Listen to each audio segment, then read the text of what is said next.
లావణ్య రాజ్ తరుణ్ ఇష్యూలో కీలక ఘటనలు చోటు చేసుకుంటూనే ఉన్నాయి. తాజాగా లావణ్య ఇంట్లో చోరీ జరిగింది. సుమారు 12 లక్షల విలువైన బంగారు ఆభరణాలతో పాటు పలు కీలక డాక్యుమెంట్లు చోరీకి గురైనట్టు లావణ్య తెలిపారు. ఈ చోరీపై పలు అనుమానాలు వ్యక్తం చేశారు ఆమె. రాజ్ తరుణ్, మాల్వి మల్హోత్రాపైన అనుమానం ఉన్నట్టుగా తెలిపారు. తాను జైలుకు వెళ్లక ముందు ఇంటి తాళం తన వద్దే ఉన్నట్టుగా తెలిపారు. తనకు ఎలాంటి ఆధారాలు లేకుండా తాళిబొట్టుతో సహా పలు ఆభరణాలు, డాక్యుమెంట్లు కూడా తీసుకుని వెళ్లినట్టుగా లావణ్య తెలిపారు. 2 రోజుల క్రితం ముంబైకి వెళ్లి రాజ్ తరుణ్ దగ్గర నుంచి తాళం తీసుకుని వచ్చిన తర్వాత ఇంట్లో చూసేసరికి బంగారు ఆభరణాలతో పాటు డాక్యుమెంట్లు కూడా లేకపోవడంతో షాక్కు గురైనట్టు లావణ్య తెలుపుతున్నారు.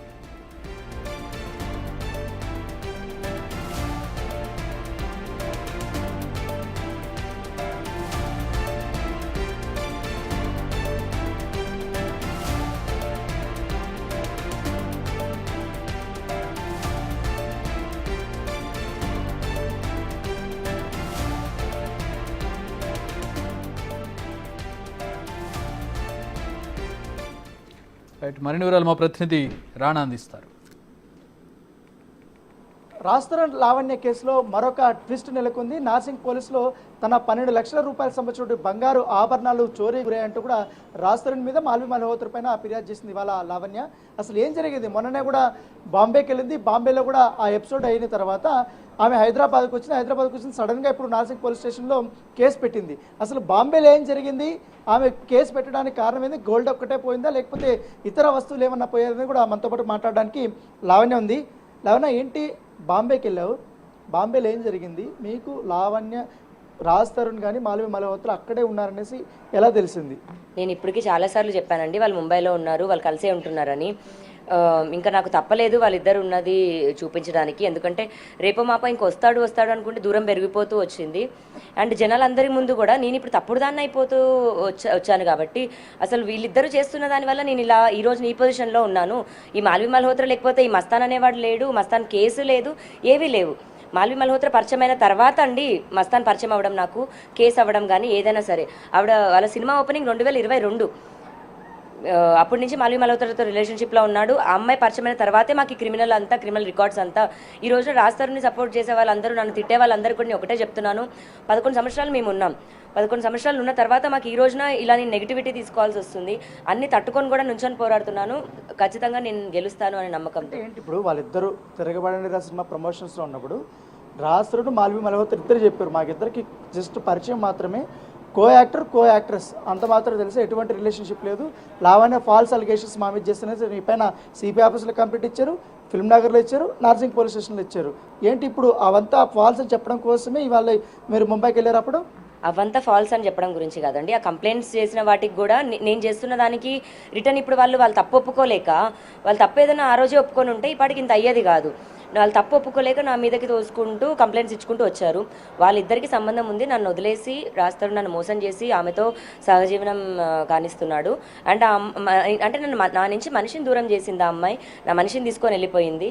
వారిద్దరు కలిసి ఉన్నారు, అది ప్రపంచమంతా చూడాలి అన్న ఒక కారణంగానే నేను చూపించాను. అంటే ఏంటి ముంబైలో ఏం జరిగింది ఎగ్జాక్ట్గా? ఆ రోజు మీరు వెళ్ళగానే ఏం కన్వర్సేషన్ జరిగింది? మీరు పోలీస్ స్టేషన్ వరకు వెళ్ళారుగా? అవునండి, పోలీసులకి నేను కూడా ఫోన్ చేశాను 103కి. అండ్ పోలీసులు వచ్చారు, వాళ్ళిద్దరిని వ్యాన్ ఎక్కించుకొని తీసుకెళ్లారు. దాని తర్వాత మేము వెళ్ళాము.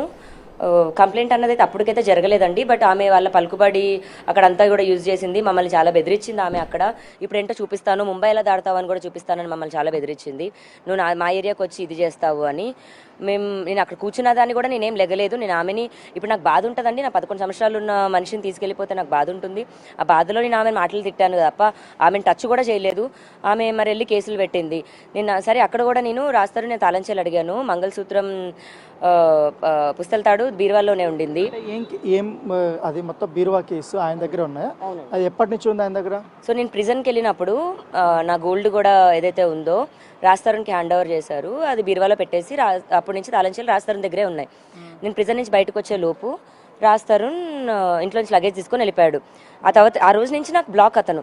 ఇంక ఇప్పుడు ఆ బ్లాక్ ఆ మనిషితో మాట్లాడడానికి కూడా అవ్వట్లేదు అనే దగ్గరే ప్రెస్ మీట్ కూడా. కానీ డబ్బులు ఏమైనా ఉన్నాయా, లేకపోతే ఇతర డాక్యుమెంట్స్ ఏమైనా ఉన్నాయా?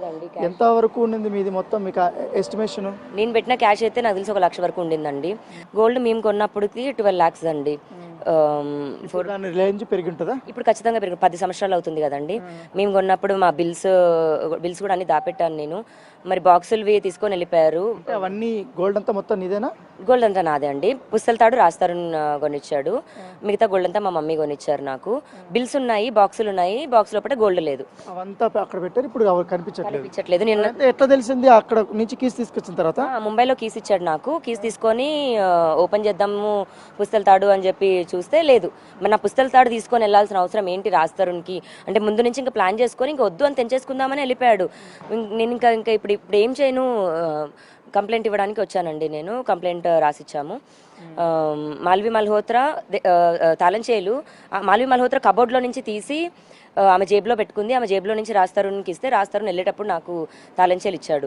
నా లాకర్ తాళం చేలు మాల్వి మల్హోత్రా దగ్గర ఎందుకు ఉన్నాయండి? నా మనిషి మాల్వి మల్హోత్రా దగ్గర ఉన్నాడు. ఇప్పుడు మొన్నటి వరకు ఎంత నంగనాచిగా వచ్చే అమ్మాయి, నాకు అసలు ఏం తెలియదు, నేనేం చేయలేదు, మేము జస్ట్ కో యాక్టర్ అన్న అదే అమ్మాయి. మరి ఇప్పుడు రాస్తారుని లోపలికి వెళ్ళు, కూర్చో, తిను అంటే తిను, లెగ్గమంటే లెగుస్తున్నాడు, నన్ను ముట్టుకొనివ్వట్లేదు, మాట్లాడనివ్వట్లేదు. నేను రాస్తారుని పద అన్నప్పుడు అక్కడ పక్కన కూడా ఫోన్ని పట్టుకుంటేనే నా చేతిలో నుంచి ఫోన్ లాక్కొని అక్కడ సామాన్లు పడేసింది. ఆ సామాన్లు పడేసి మేము పడేసామంటుంది. మేము అక్కడే ఉన్నాం, everything is recorded. Door open up చేసినప్పటి నుంచి పోలీస్ స్టేషన్ వరకు కూడా అంతా రికార్డ్ చేసాం. మా దగ్గర కూడా విజువల్స్ ఉన్నాయి. అంటే రాస్తారుని లేకుండా అయితే అమ్మాయి ఇంటికి రాలేదు కదండి. రాస్తారున్ యాక్సెస్ ఇస్తేనే వస్తుంది, రాస్తారున్ కీస్ ఇస్తేనే అన్నీ అవుతాయి. మరి నా మంగళసూత్రం మీద పుస్తల తాడు మీద ఎందుకు పడిందో నాకు తెలీదు. రాస్తారున్ యాక్సెస్ వల్ల అయింది కాబట్టి రాస్తారున్ మాల్వి మల్హోత్రా ఇద్దరి పైన ఇచ్చాను. బట్ మాల్వి మల్హోత్రా దొంగతనం చేసిందండి. అంటే ముంబైకి వెళ్ళారు కదా మీరు, వెళ్ళినప్పుడు మీరే వాళ్ళ మీద దాడి చేయడానికి ప్రయత్నించారనేసి కూడా ఇప్పుడు వాళ్ళు అక్కడ కేసులు పెట్టారు. నీ మీద 2 సెక్షన్స్ కింద కూడా నమోదైంది. ఇప్పుడు ఆమె ట్వీట్ కూడా చేసింది, థ్యాంక్స్ టు ముంబై పోలీస్ అని కూడా చెప్పింది. అసలు ఎగ్జాక్ట్గా ఆ రోజు ఏం జరిగింది మీరు ఎంటర్ అవ్వగానే? డోర్ కొట్టామండి. ఇప్పుడు నేను లావణ్య ఎవరో తెలియనప్పుడు ఎవరు నువ్వు అని అడగాలి. నేను డోర్ కొట్టాను, లావణ్య ఇప్పుడు దాకా చూడనే లేదు అంది. మరి డోర్ వెనకాలే ఉన్న ఆవిడ డోర్ వేసేయచ్చు కదా, పోనీ ఎవరు నువ్వు అనేది అడగొచ్చు కదా. ఇద్దరు మొహాలు మీరు చూసినట్టయితే షాక్లో ఉన్నారు. నేను ఎవరో తెలియదు, నా మొహమే చూడలేని అమ్మాయి ఏముంటుంది? అండ్ లోపలికి వెళ్ళాక దాడి ఏం చేయలేదండి. నేను ఒక చేతిలో ఫోన్ పట్టుకున్నాను, ఇంకో చేతిలో కుక్కపిల్లి ఉంది. నాకు కూర్చున్న దగ్గర నుంచి కూడా నేను లెగలేదు, ఆమె మీదికి కూడా వెళ్ళలేదు. నేను ఏమీ దాడి చేయలేదు. నేను తిట్టడం మాట నిజం, ఎందుకంటే ఆమె చేస్తున్న డ్రామా. రాజ్ తరుణ్ మీరు ఏం అడిగారు ఎగ్జాక్ట్గా? ఆయన ఏం చెప్పాడు మీతో? రాజ్ తరుణ్ ఒక పాయింట్లో లెగిచి వచ్చేద్దామని కూడా పద వెళ్దాం అని అన్నాక అక్కడ నుంచి ఉన్న అమ్మాయి వచ్చి ఎలా వెళ్ళిపోతావని ఆపేసిందండి. మరి ఇప్పుడు 3 నెలలు ఇలా ఉన్న ఆమెకే ఇంత ఉంటే మరి 11 సంవత్సరాలు నేను ఉన్నాను, నా మనిషిని తీసేసుకుంది. మరి నాకు ఆ మాత్రం కోపం రాదా? రాస్తారుని అభిమానించే మనుషులు నేను ఇలా రాస్తారుని ఇబ్బంది పెడుతున్నాను లేకపోతే ఇదా అన్న కోణంలోనే నన్ను తిడుతుంటే మరి నా జీవితంలో ఇలా అయినప్పుడు నేను తిట్టకూడదా అండి? మరి నన్ను అవే బూతులు కమెంట్స్ల కింద పెడుతున్నారు. మరి నేను తిడితే తప్పు వచ్చింది, ఇప్పుడు కమెంట్ పెట్టే ప్రతి ఒక్కరు తిడుతున్నారు. ఆ నెగిటివిటీని కూడా నేను తీసుకొని పోరాడుతున్నాను. రాస్తారుని వెనక్కి రావాలి, సమాధానం చెప్పాలి. ఇప్పుడు దాదాపు 4 నెలల నుంచి నడుస్తుంది కదా ఈ విషయం. 4 నెలల నుంచి, అంతకుముందు మీరు జైలుకి పోయినప్పటి నుంచి రాస్తారని మీరు చూడలే, పర్సనల్గా కలవలే. సడన్గా ఇంత ఇష్యూస్ జరుగుతున్నప్పుడు సడన్గా మేము అక్కడ రాస్తారని మిమ్మల్ని చూశాక మీరు రాస్తారని జరిగి అసలు ఏమనిపించింది? ఆయన ఏమన్నాడు నిన్ను చూడగానే సడన్గా? చూసాక హాయ్ చెప్తున్నాడండి, చేయలేపి హాయ్ చెప్పాడు. కోపంగా అయితే లేడు, ఎందుకంటే మాకున్న కనెక్షన్, మా ప్రేమ మాదే ఉంటుంది కదండి. కాకపోతే లాక్ అయిపోయాడు అని తెలుస్తుంది. పద వెళ్దామని కూడా ఉన్నాడు, నిస్సహాయత స్థితిలో ఉన్నాడు. అండ్ నాకు తెలిసిన ఇన్ఫో వరకు అయితే కామన్ ఫ్రెండ్స్ వరకు అమ్మాయి రాజ్వి అమ్మాయివి న్యూడ్ పిక్స్ పెట్టుకొని బ్లాక్మెయిల్ చేస్తుందంట. రాజ్ నువ్వు ఇప్పుడు చూస్తున్నట్టయితే నీకు కూడా చెప్తున్నాను, నువ్వేం భయపడకు, నేనున్నాను ఇక్కడ, మన తెలుగు ప్రజలందరూ ఉన్నారు, అందరూ ఉంటారు నీకు, దయచేసి వెనక్కిరా, నేను అదే సపోర్ట్, నేను ఉంటాను నీకు. ఆ అమ్మాయి బ్లాక్మెయిల్ చేసినా ఏం చేసినా భయపడకు, వెనక్కిరా. ఆ న్యూడ్ పిక్స్ కాదు ఏదైనా సరే ఏం కంగారు పడకు. ఇదొక్కటైతే నేను చెప్పగలనండి. రాజ్ తరుణ్కి ఆ అమ్మాయి న్యూడ్ పిక్స్ ఉన్నాయంట, ఆ అమ్మాయి బెదిరిస్తుందంట. ఓన్లీ న్యూడ్ పిక్స్ పెట్టుకొని బ్లాక్మెయిల్ చేసినా ఇంకేమన్నా? ఇప్పుడు ఆయన పెద్ద హీరో కదా, ఇప్పుడు ఆయన సినిమాలు కూడా ప్రమోషన్కి రెడీ కదా, దానికి కూడా రాలేదు. ఏమన్నా అడిగావా దాని గురించి ఏమన్నా? నేను ఇప్పుడు కారణం ఇది చూపిస్తున్నాడండి. ఆ మనిషికి లైఫ్లో చాలా వాల్యుబుల్ సినిమా అండి. ఆ సినిమాను కూడా వదిలేసి ఆమె ఏం చెప్తే చేసే దాంట్లో ఉన్నాడు. నాకు తెలిసి మందు పెట్టిందండి. రాజ్ తరుణ్కి బాల్డ్ హెడ్ కూడా వచ్చేసింది. అతనికి ఏమి జీన్స్లో లేదు, వాళ్ళ డాడీకి కూడా హెయిర్ లాస్ ఏం లేదు, రాజ్కి కూడా లేదు. నాకు తెలిసి మందు పెట్టి మొత్తం కంట్రోల్లో పెట్టేసుకుంది, ఒక సైకో సాడిస్ లాగా. ఇప్పుడు నన్ను అంటున్నారు అదంతా, నన్ను తిడుతున్న తిట్లు, నేను చేస్తున్నా అని చెప్తున్నవన్నీ మాల్వి చేస్తుందండి, నేను కాదు. అంటే ఇప్పుడు మీరే రాజ్ తరుణ్ని బాగా టార్చర్ పెట్టారు, చూడ అమ్మాయి ఎట్లా అరుస్తుందో, అందుకే రాజ్ తరుణ్ ఎంత బాధపడింటే వెళ్ళిపోయి ఉంటాడు అనేది సోషల్ మీడియాలో కామెంట్లు కానీ ఇవన్నీ మీరు చూస్తుంటారు కదా. అవన్నీ చూసిన తర్వాత ఏమనిపించింది ఈ సిచ్యువేషన్ అంతా? మరి అది 10 సంవత్సరాలు పట్టిందండి రాజ్ తరుణ్కి ఇలా చేయడానికి. 10 సంవత్సరాల నుంచి ఉన్నాను నేను. కేవలం నాకు జరిగిన అన్యాయానికి నన్ను వదిలేసి వెళ్ళిపోవడానికి కారణమైన మాల్వి మల్హోత్రా పైన కేసు పెట్టడానికి మాత్రమే నేను బయటకు వచ్చాను. రాజ్ తరుణ్ పరువు తీయడానికో ఇంకేదో కాదు. ఆ అమ్మాయి ఇంకా రాజ్ తరుణ్ నన్ను దూరం చేసేసింది కాబట్టే నేను ఇంత రచ్చ దిగాను.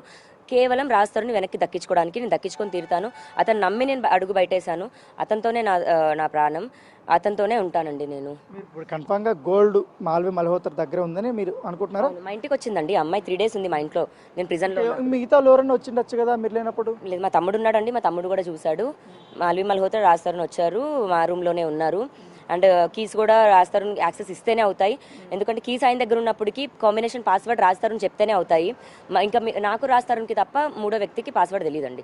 ఓన్లీ గోల్డేనా ఇంకేమన్నా ల్యాండ్ డాక్యుమెంట్స్ ఏమైనా ఉన్నాయా, ప్లాట్స్ కానీ ఏమన్నా? ఇందాక నేను చెప్పినట్టు డాక్యుమెంట్స్ ఈ హౌస్దే కాదు, మాకు వేరే ప్రాపర్టీ కూడా ఉంది. ఆ వేరే ప్రాపర్టీ డాక్యుమెంట్స్ కూడా తీసుకున్నాడు. అంటే ఇంకా హార్డ్ డిస్క్ కూడా తీసుకున్నాడు. ఆ ఒక్క ధైర్యంతోనే రాజ్ తరుణ్ ఇంకా ఏమీ లేవు అమ్మాయి దగ్గర సాక్ష్యాలు అన్న దగ్గర అతను కానీ అతని అడ్వకేట్ కానీ చాలా ధైర్యంగా ఉన్నారు. కానీ నా దగ్గర ఉండాల్సిన నా దగ్గర కూడా ఉన్నాయండి. మా పెళ్లికి సంబంధించినవి కూడా నేను కోర్టులో ఆల్రెడీ సబ్మిట్ చేస్తున్నాము. ఇప్పుడు చూపించుకుంటే వాళ్ళన్నీ ప్రిపేర్ అయిపోతూ ఉండడం కారణంతో నేనేం చూపించట్లేదు. పోలీసులకి కానీ కోర్టుకు కానీ మేము సబ్మిట్ చేయడం జరిగింది. అతను నా భర్తని పెళ్లి చేసుకొని సంసార వివరంగానే నేను ఉన్నాను తప్ప లివింగ్ రిలేషన్షిప్ అయితే కాదండి. నేను తెలుగు అమ్మాయిని, ఇండియన్ ఉమెన్ని. నేను నా మెడలో 3 ముళ్ళు వేసిన తర్వాతే ఉన్నాను నేను. దయచేసి దాన్ని గౌరవించండి. నేను అబద్ధాలు చెప్పట్లేదు. ఇంకా దేనికోసమో విల్లా కోసం ఇంత రచ్చ చేయాల్సిన అవసరం అయితే లేదు. ఇల్లు దాటేసి వచ్చి మరి నేను రాజ్ తరుణ్ కోసమే చేస్తున్నాను. అది నిజం కాదు. ఇప్పుడు మళ్ళీ మీరేదో నెక్స్ట్ మా అసోసియేషన్కి కంప్లైంట్ చేస్తామనేసి అని చెప్తున్నారు. దీంట్లో ఏ పర్పస్ మీద కంప్లైంట్ చేయబోతున్నారు? ఇప్పుడు మేము సినిమా మనుషులమే అండి. ఇప్పుడు నేను యాక్ట్ చేయకపోయినా సరే నేను ఆ కూడు తింటే బతుకుతున్న మనిషిని. మరి మమ్మల్ని కాపాడాల్సింది కూడా మా అసోసియేషన్ వాళ్ళే. ఇప్పుడు అదే సినిమాకి సంబంధించిన వ్యక్తి మరి ముంబైలో ఉన్నాడు. సరే మేము విడిపోవాలా ఏదన్నా కానీ మాకు న్యాయం అయితే ఇటు నుంచి కూడా జరగాలి. నేను పోలీసులకి చెప్పినప్పటికీ మా అసోసియేషన్ వాళ్ళు కూడా చెప్తే, ఎందుకంటే సినిమా ఒక్కటే రాజ్ తరుణ్కి ఇంపార్టెంట్ అండ్ ఇష్టం ఇది కాబట్టి వాళ్ళు పిలిస్తేనో వాళ్ళు ఏదైనా ఒక సహాయం అందిస్తారేమో ఒక ఆశతో వెళ్తున్నాను. ఇంకా అక్కడే అదే ప్రాణం అనుకొని చిన్నప్పటి నుంచి నేను బతికిన అమ్మాయిని నేను. నా కెరియర్ కూడా వదిలేసుకున్నాను. రాజ్ తరుణ్ సక్సెస్ చూస్తూ బతికిన మనిషిని నేను. సహాయం కూడా నాకు మా అసోసియేషన్ వాళ్ళు ఇప్పుడు కలిగించాలి. రాజ్ తరుణ్ని వెనక్కి రప్పిస్తారని అనుకుంటున్నాను. అక్కడే ధర్నా చేస్తాను. ప్రాణం కూడా అక్కడే వదిలేస్తానండి రాజ్ తరుణ్ రాకపోతే. ఓకే, సో ఇది ఖచ్చితంగా కూడా రాజ్ తరుణ్ విషయంలో నాకు న్యాయం జరగకపోతే, నేను కంప్లైంట్ ఇచ్చినా కూడా పట్టించుకోకపోతే ఖచ్చితంగా నేను అక్కడ నిరాహార దీక్ష చేస్తారు. కావాలంటే అక్కడే చనిపోవడానికైనా నేను రెడీగా ఉన్నానని కూడా చెప్తున్నారు. ఖచ్చితంగా నా గోల్డ్ కానీ డాక్యుమెంట్స్ కానీ చాలా వరకు డబ్బులు కూడా కానీ అంతా పోయింది. ఖచ్చితంగా కూడా మాల్వి మల్హోత్రాని రాజ్ తరుణ్ వీళ్ళిద్దరు తీశారనేది కూడా ఇప్పుడు నార్సింగ్ పోలీస్ స్టేషన్లో తాను కంప్లైంట్ ఇచ్చానని కూడా లావణ్య చెప్తున్న పరిస్థితి.